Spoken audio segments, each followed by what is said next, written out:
Eu sou a Luca Fogaça, jornalista e apresentadora do Em Voga Podcast, uma realização da S Comunicação. O assunto hoje aqui é sério. Nós vamos entrevistar o Dr. Murilo Bertazzo, oftalmologista, especialista em catarata refrativa e ceratocone. Ele vai explicar tudinho pra gente. Né? Muito obrigado, Luca, pelo convite. É um prazer estar aqui com vocês. Falar um pouquinho desses temas que eu gosto bastante, né? Sou especializado nisso. E bater um papo legal aí, descontraído. Primeiro eu vou te perguntar algumas coisas. Vamos lá. Você é médico há quanto tempo? Porque eu achei, quando você entrou aqui, eu achei que você estava fazendo cursinho. Tem só cara de Nossa, jovem, mas tem isso, hein? 34 anos já nas costas. Bom isso, hein, doutor? Muito bom. Me formei em 2013 em medicina, aqui na FAMERP, em São José do Rio Preto. Então você é bom. Aí eu fui para São Paulo fazer oftalmologia, residência na Escola Paulista de Medicina, Unifesp. Então você é ótimo. 3 anos lá, mais 1 ano de especialização nessa área, catarata, cirurgia refrativa e ceratocone. E estou concluindo agora meu doutorado em ceratocone, que faço lá. E voltei para Rio Preto faz mais ou menos 1 ano que estou aqui fixo mesmo. Trabalhando você era aqui. De Rio Preto? Eu morei em Rio Preto, fiz medicina aqui e fui para São Paulo. Mas você não é da família do Bertazzo? Sou da família. Que é família uma família de médicos. São né? Meus avós, médicos, ginecologistas, minha mãe, meus tios. Família de médico, né? Médico. Não podia fugir todo mundo da área, né? Acabei indo e oftalmologia também. É uma paixão sua? Oftalmologia eu tive contato... desde jovem, porque meu tio, o Dr. José Renato Bertazzo, da HO Redentora também, onde eu estou trabalhando, né? Também é oftalmologista. Então, eu conhecia um pouco, né? Eu já ia lá, acompanhei quando inaugurou o HO Redentora. Ali, eu lembro da inauguração. Na faculdade, eu me interessei mais também por isso, a parte ótica da visão. É uma especialidade que vai crescer muito, porque com o uso dos aparelhos eletrônicos, todo mundo vai precisar de oftalmologista. Com certeza, tá um boom de miopia aí, o pessoal fica o dia inteiro no celular, não sai da frente do computador, falta de exercício ao ar livre, tudo isso influencia o aumento da miopia. E também todo mundo vai precisar de óculos, pelo menos aos 40 anos de idade, assim, catarata lá no futuro.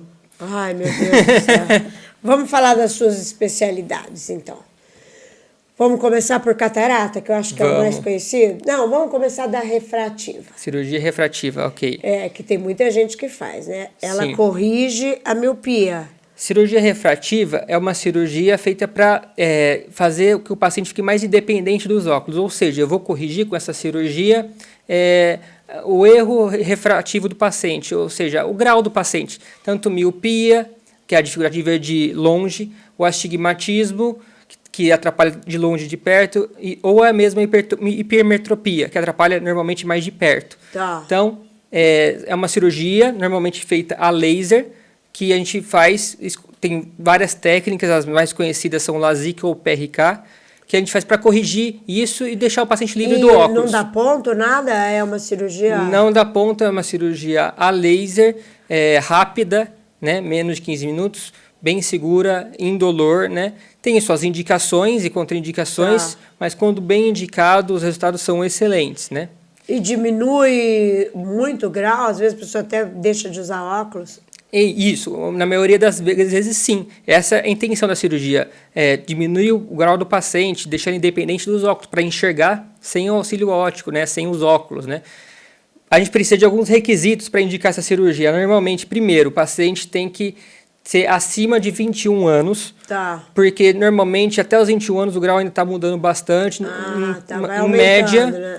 É onde se estabiliza. Tem que estar com o grau estável, mais ou menos em 1 ano, assim, sem haver mudanças, né? Porque a cirurgia em si, ela corrige o grau, mas ela não faz estabilizar o grau. Ela não então tem que corrige. Ela corrige. Então, estabilizou o grau, aí a gente pode ver de operar. Terceiro, a gente precisa fazer exames nesse paciente para ver a córnea do paciente. A córnea é a parte da frente Aqui, essa parte transparente que a gente tem na frente do olho, na frente do colorido dos olhos. A gente vai medir a curvatura, a espessura, para ver se é compatível com uma cirurgia. Porque nem todo mundo pode fazer. Então, a gente faz esse exame para ver se o paciente pode ou não, se tem alguma contraindicação ou não. Se tiver todos esses critérios ok, ele pode fazer a cirurgia, a gente vai escolher qual técnica, aí cada uma das técnicas, LASIK ou PRK, tem suas vantagens e desvantagens. No final, as duas são ótimas, os resultados são bons com as duas, mas... O LASIK, por exemplo, é uma técnica que a recuperação é mais rápida. Como que funciona?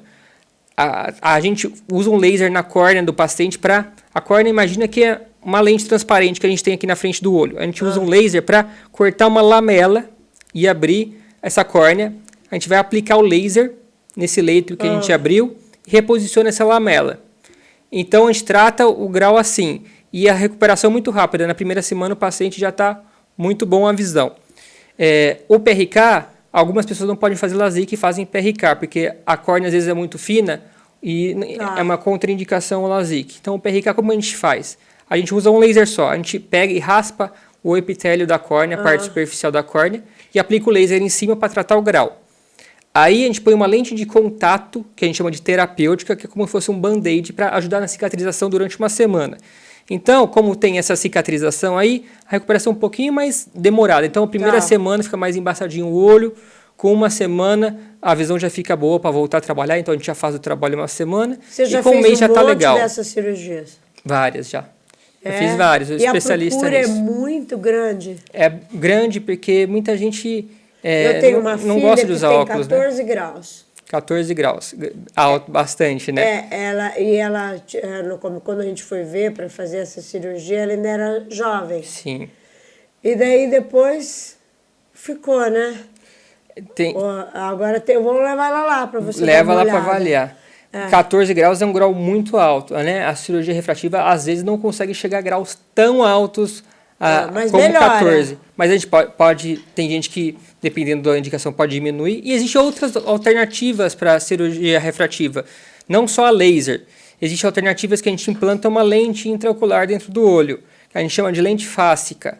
As lentes fáscicas são lentes que ficam na frente do cristalino do olho, para corrigir o grau. São lentes intraoculares que ficam dentro do olho. É uma lente de contato dentro do olho. Como se fosse isso. É uma lente bem pequenininha que a gente põe lá dentro do olho para corrigir o grau do paciente. Então, essas lentes que a gente chama de lentes fáscicas, por que fáscica? Fáscico vem de cristalino.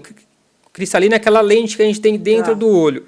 A gente coloca uma outra lente na frente dela para corrigir esse grau de miopia que é muito alto, que às vezes a gente não consegue corrigir com laser. E diz que a miopia, se você deixar o grau muito alto, é perigoso, né? Com o passar dos anos, você pode ter um deslocamento de retina. O que acontece é que quem tem alta miopia tem o olho muito grande. E esse olho muito grande, imagina que o olho é uma bexiga, a gente vai esticando essa bexiga. Então, a parede do olho, da retina, fica fina. Então, ela tem uma propensão maior a ter rasgos nessa retina. Entendi. E quando a gente tem rasgos nessa retina, entra líquido nela e ela pode descolar da parede do olho. E esse é o descolamento de retina. Por isso, quem tem alta miopia, operado ou não, tem esse risco. Então, sempre quem tem alta miopia tem que acompanhar pelo tamanho do olho. Mesmo se o paciente operou e não tem mais miopia, o olho dele é grande. Então, ele sempre tem que ficar esperto com sinais de descolamento de retina, que são flashes de luz na visão. Moscas volantes são esses pontinhos que a gente vê, às vezes, balançando. Se isso aumentar de uma hora para outra, é um sinal que deve ser avaliado. Ou a visão diminui assim de fora para dentro, como se tivesse uma cortina fechando a visão. Quando tem esses sintomas, quem tem alta miopia deve correr no oftalmologista para fazer um exame de mapeamento de retina, dilatar o olho, para o médico ver lá dentro se a retina está bem, se está colada, se tem buraquinhos, para fazer um laser. Porque se tiver um buraco e a gente vê precocemente, antes de descolar a retina, né, a gente faz um laser lá, cauteriza esse buraco para não descolar mais. Ai, que espetáculo, né? Ai. E me fala uma coisa, qual que é o outro? Nós falamos da refrativa. Agora vamos falar da catarata. Eu tenho escutado muita gente falar de catarata. Antigamente não era tão normal assim. Catarata sempre existiu, na verdade. Meu pai teve catarata. O que acontece é que talvez antigamente se esperava mais para operar do que hoje.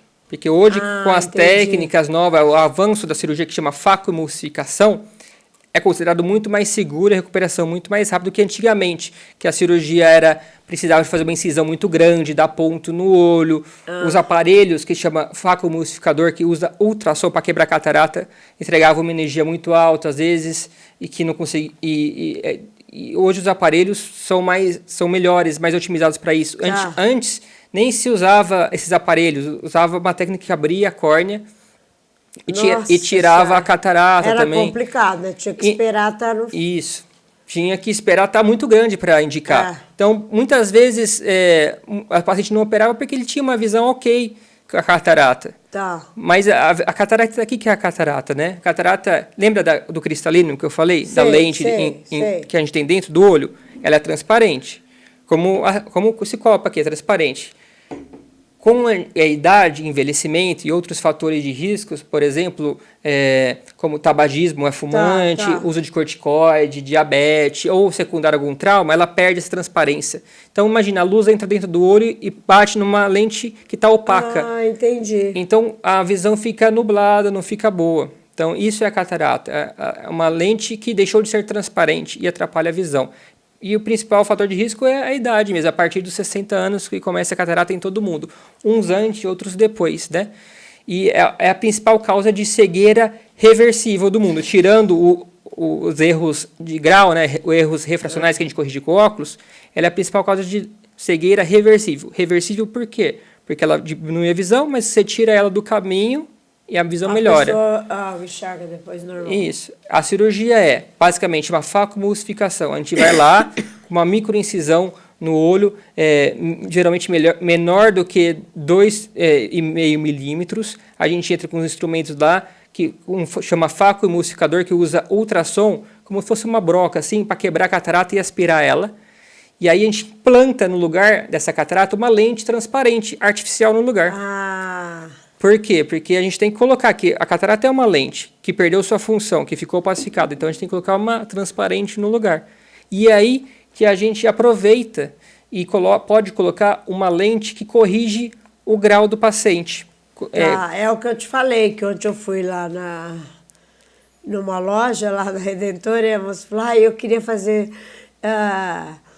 cirurgia de catarata para pôr a lente, parar de usar óculos. Eu falei, mas se tem catarata? Não, não tem, mas é a única que põe a lente para corrigir. Exatamente. E aí que entra as indicações mais precoces, né? Antigamente, como a gente estava falando, a cirurgia era uma incisão grande, dava muito ponto, gerava, às vezes, muito astigmatismo, era difícil de acertar o grau do paciente com a lente, as lentes não eram boas. As fórmulas para calcular essas lentes, porque existem fórmulas, existem exames pré-operatórios que a gente faz para medir o olho, várias distâncias do olho, para a gente fazer uma fórmula matemática para acertar que lente que a gente vai colocar dentro do olho. Tudo isso evoluiu. Então, hoje a gente consegue acertar muito bem a lente que a gente coloca dentro do olho com uma incisão pequena, com uma cirurgia muito segura. Então, antigamente indicava com cataratas com um paciente com uma visão muito ruim e já muito mais velhos. Hoje em dia a gente indica muito mais precoce. Hoje em dia de 30 e poucos anos faz catarata? Não, também não. Mas acima de 55 anos. A gente é autorizado acima de 55 anos a fazer a cirurgia com segurança. Abaixo de 55 anos, normalmente a gente não faz, a não ser que haja muita necessidade. Por quê? Aumenta a chance também de ter um risco de descolamento de retina no futuro. Fazer cirurgia de catarata abaixo de 55 anos. Entendi. Né? Porque mexe com as estruturas intraoculares, com o vítreo, então pode levar a um descolamento de retina no futuro. Aumenta esse risco. Então, é seguro fazer acima de 55 anos. Não é risco de nada, né? Isso. Agora, acima de 55 anos, se o paciente já tiver uma catarata, ou não, estiver muito no início, mas ele tiver um grau muito alto e quiser fazer essa cirurgia, ele está autorizado a fazer, né? Claro que tem que avaliar os riscos, os benefícios, os exames todos. Coloca uma lente intraocular, e aí tem lentes intraoculares que corrigem a miopia, a hipermetropia, o astigmatismo. Tem lentes intraoculares que a gente chama de multifocais, que melhora a visão de longe, perto e meia distância. Nossa, que espetáculo. A medicina evoluiu muito. Né? Então, muitas vezes o paciente, depois de operar a catarata, ele pode ficar independente dos óculos, né? Ficar livre dos óculos. Dependendo do caso, claro. Tem que fazer uma avaliação, tudo tem... Mas é muito, muito interessante. Você vê a evolução, né? Antigamente, catarata era uma coisa assim, tem catarata, vai ficar cego. Não era mais ou menos isso? Era uma coisa... Era mais difícil. Mais antigamente nem se colocava lente intraocular, então os pacientes tinham que usar aqueles óculos, daí que vem óculos fundo de garrafa, porque realmente era grosso assim, porque já que não colocava lente dentro do olho, tinha que usar em torno de 20 graus para corrigir depois da cirurgia. Os Fogaça da minha família, tudo 20 graus, aqueles óculos, que era aquele negócio, né? Você viu como se fosse uma espiral, assim, na lente, né? Exatamente. Então, hoje em dia, isso aí evoluiu muito, né? Conseguimos fazer cirurgias com incisões minúsculas, não precisa nem de ponto a cirurgia.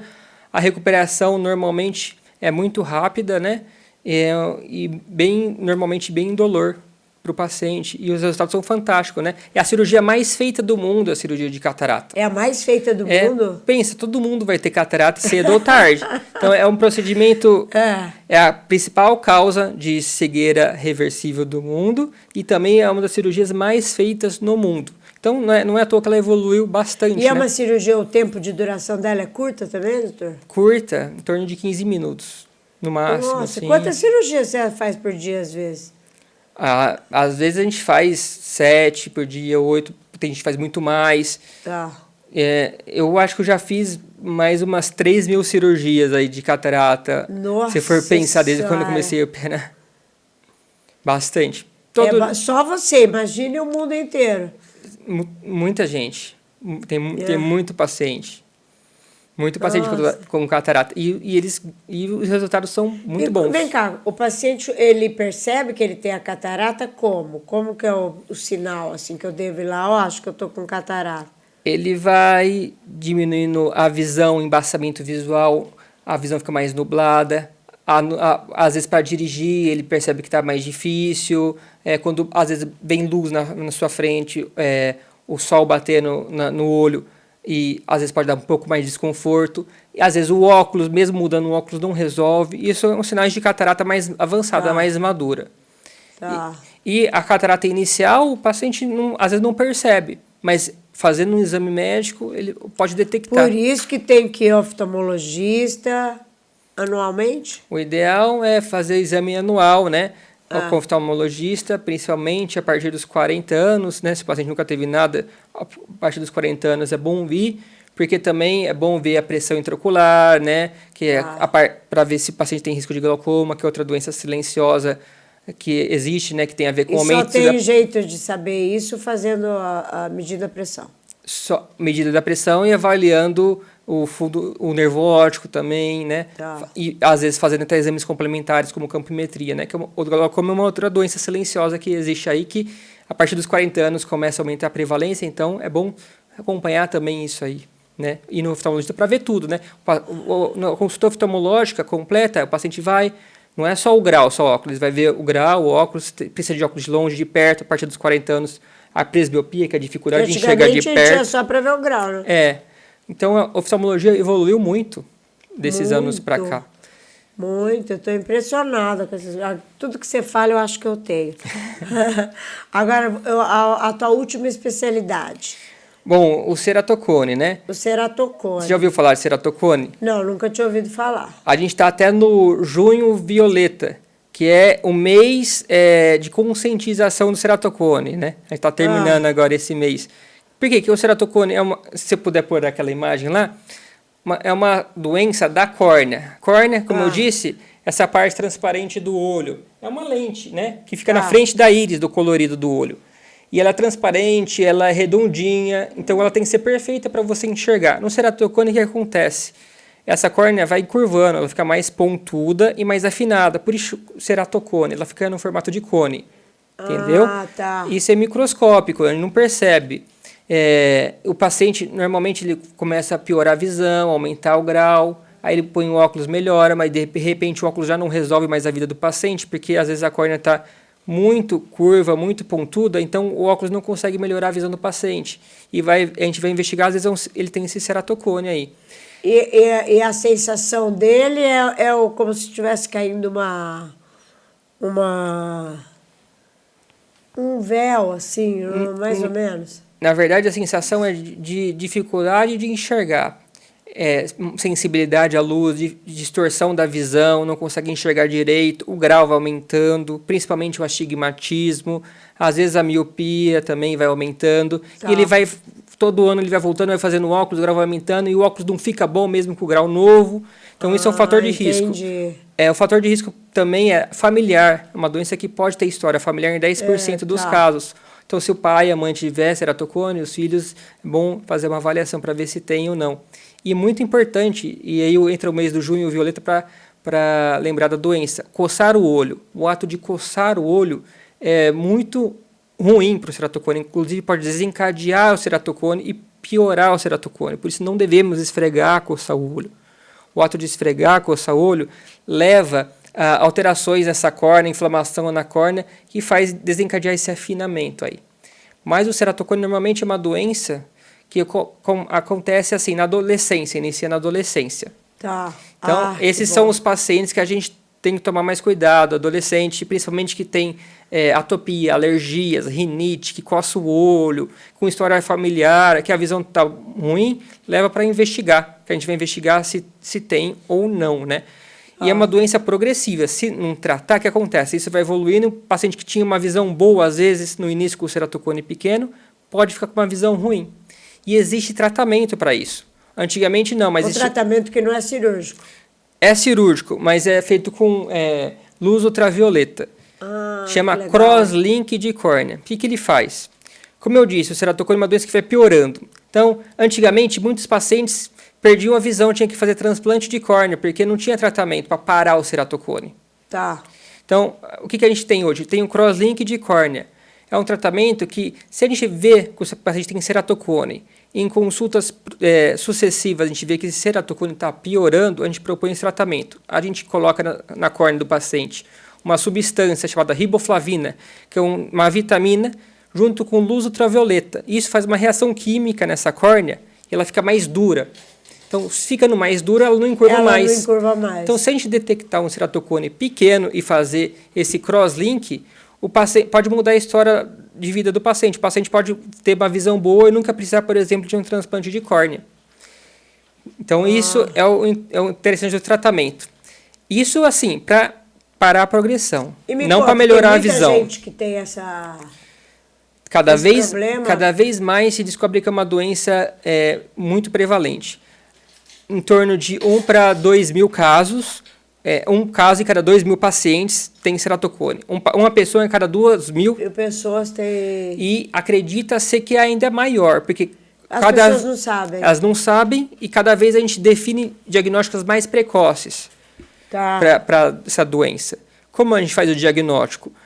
A gente tem que ir no oftalmologista, mas existem exames específicos para fazer um diagnóstico precoce, como uma topografia ou tomografia de córnea, que é um exame que a gente vai avaliar a curvatura da córnea e a espessura dela. Se a gente vê que essa curvatura é maior do que o normal ou está afinada, a gente pode fazer o diagnóstico precoce, e se o paciente a gente tiver uma visão boa e a gente vê que está evoluindo, faz o crosslink para garantir que a visão não piore.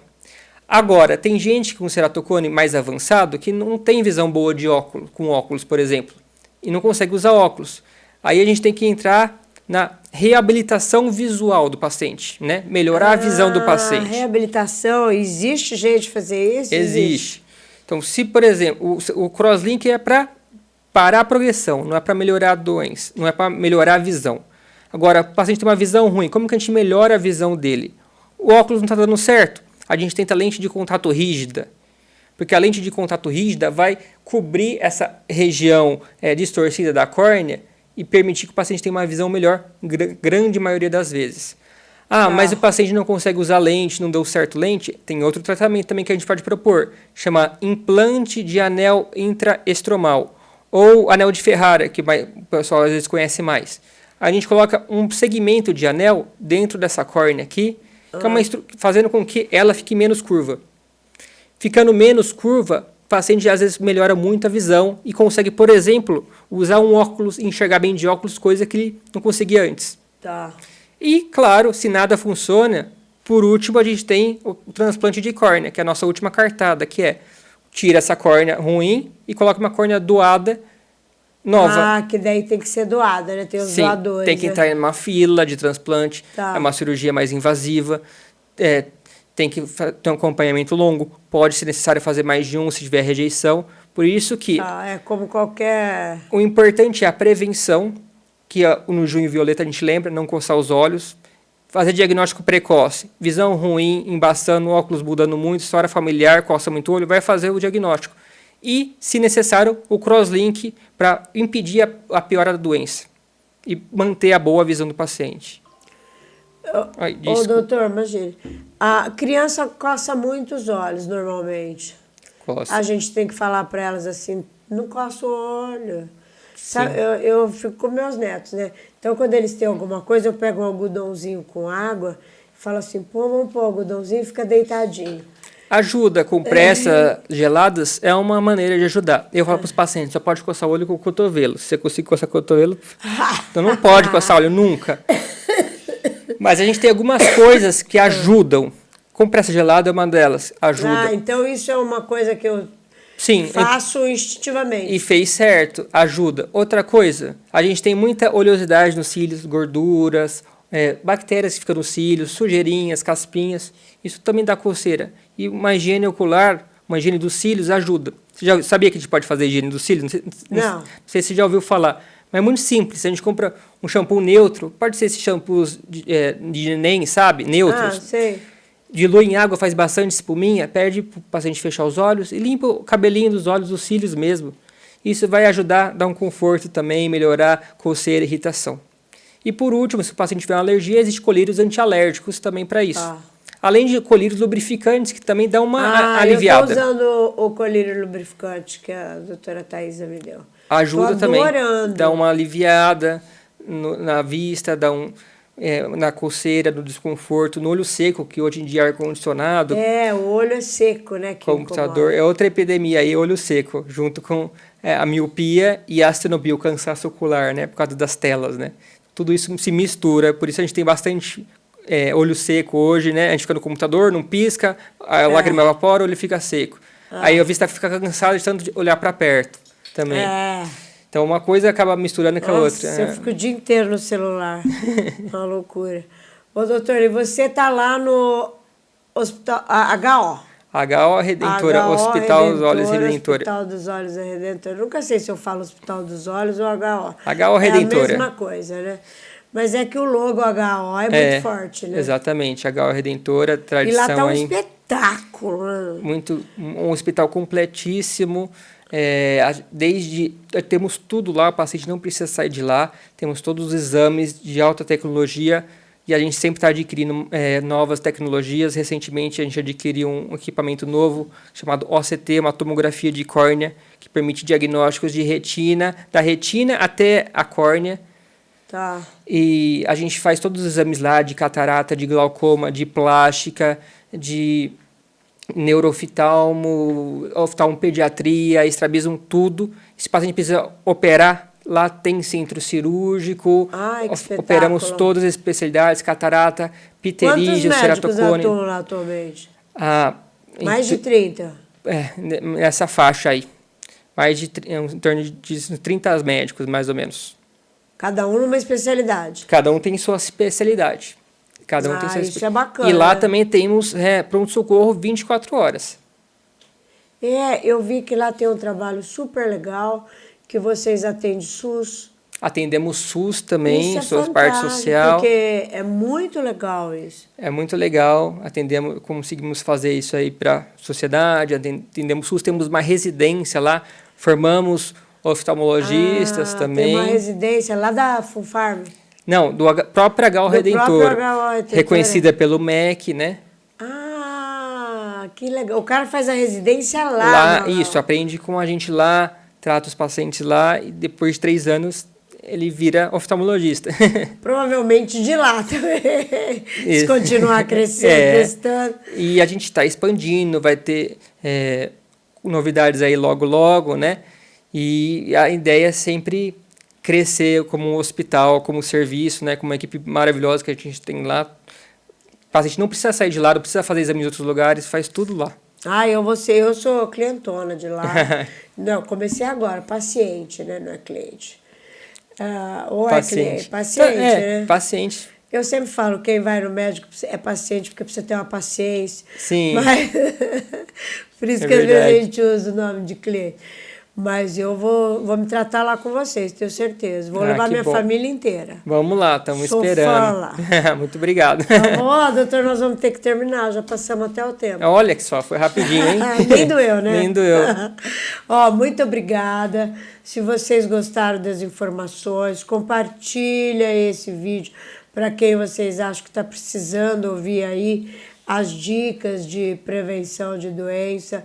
Segue a gente no Instagram e se inscreve no nosso canal, Em Voga Podcast.